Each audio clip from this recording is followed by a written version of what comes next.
So I guess you never know what you're gonna get with me when I'm making videos.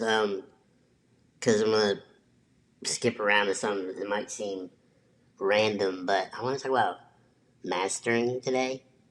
And I don't mean the actual process of mastering. Uh, this is coming from a producer standpoint of sending mixes to a mastering engineer. Um, so to put it in simple terms, what mastering is, if you don't know, if you haven't done it yet, it's not a problem. Um, Basically, what you're doing is when you're doing a final mix on your song, it's typically not commercial ready, not ready for streaming platforms, ready for broadcast level type quality. And a lot of times, mastering engineers have the equipment and the ear and the knowledge to make your mix sound full, loud, but not smashed compression wise. They can do all these things. And great mastering engineers, the better the mastering engineer, the more transparent their work is. And what I mean by that is you can't tell. It's like you can just tell it's loud and clear and open, but it's not smashed or weird sounding. One thing, a mistake I learned or I made early in my career is thinking that I could just give a shitty mix to a mastering engineer and they would just perform this miracle. And that's not really how it goes. So don't think that you can just fix anything in mastering.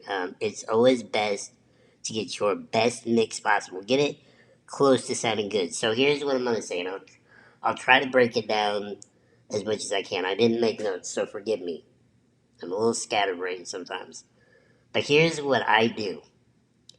And learning from some of the greats I worked with, Glenn Schick, Pete Humphreys, Colin Leonard, Moshan Shabbat, a bunch of great, and there's more out there. If I'm forgetting you as a mastering engineer, I'm so sorry.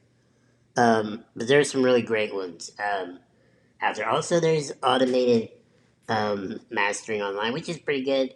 But if you can work with a mastering engineer who just knows their shit and they can actually give you advice on how to deliver files to them because a lot of people will do a mix and they smash it with like a master compression on their master and all this stuff, and you can't really do that. So here's what I do, and this is gonna be for the us audio files out there.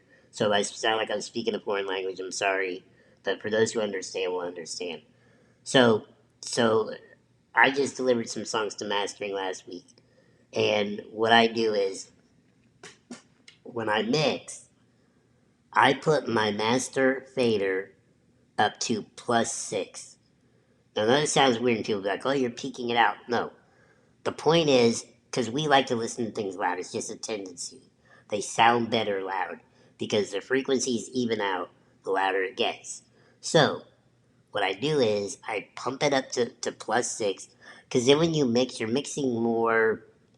You're not pushing it. I'm not saying you're in the red. Your master fader is at 6. So when you do your mix, and say you want it to top out, I mean, if you need it to top out at 0 or whatever, you can do that. But then before you deliver it, you bring it back down to 0, and now your top is -6. Because that's what you want. You want to give an engineer what is called headroom. Give a mastering engineer head. Now, engineers are different. They'll probably tell you different things. I'm only telling you how I do it. So you top it out around -6. No L2, no L1. For all y'all recording nerds out there like me, you know what I'm talking about. No limiting.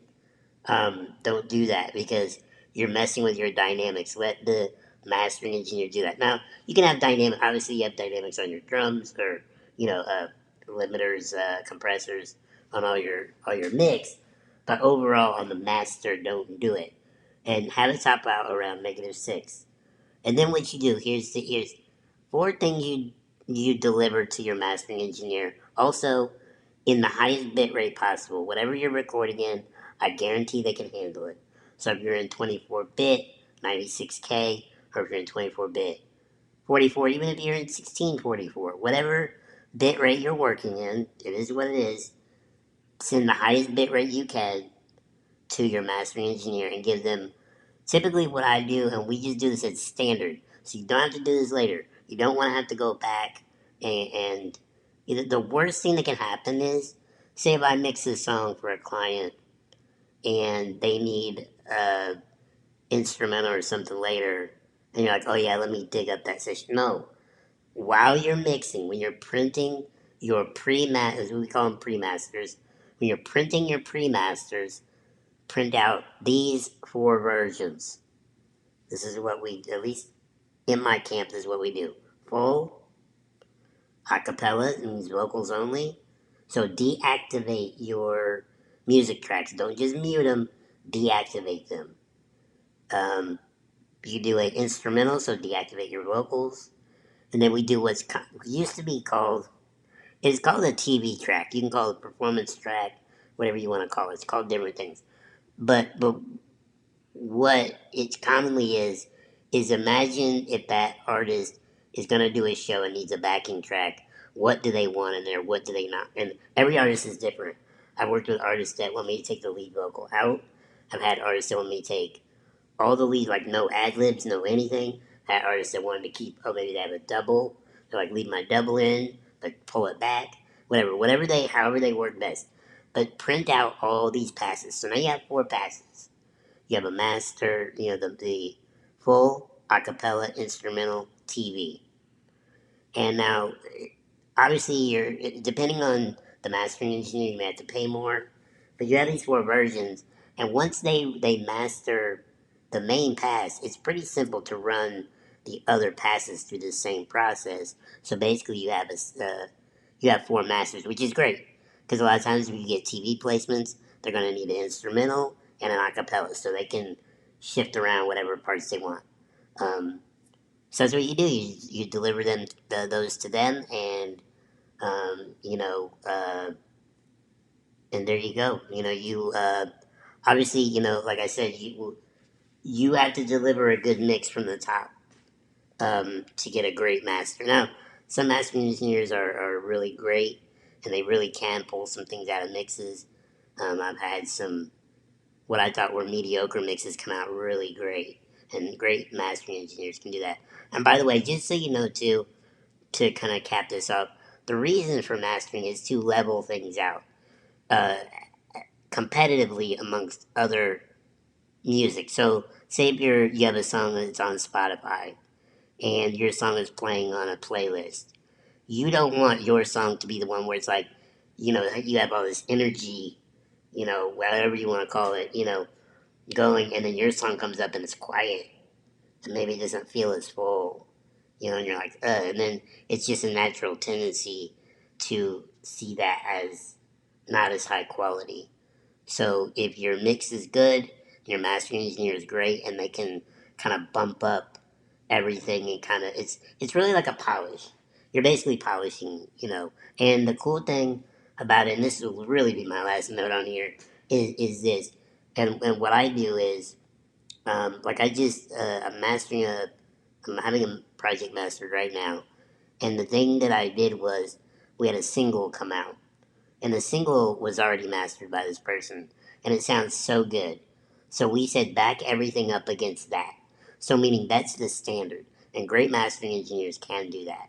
They can take this kind of the template, the sonic characteristics, the frequencies, like is it does it have a lot of low ends, have a lot of sub, what are the highs doing, what does the spectrum look like, what does the width look like, all these things, how open is it, they can they can pretty much mimic that sound quality. So when you go from track to track in your own project, it doesn't sound like it's different. Like if you listen to an album, any album that you really love is mastered really well.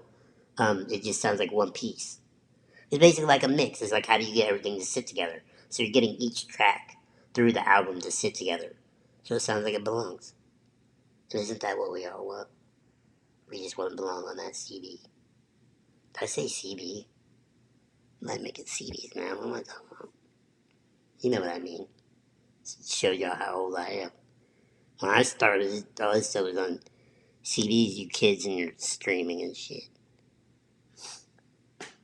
I'm kidding. I love it. More streaming. Please stream more. That's how we make money now. Alright. Y'all have a good one. Later.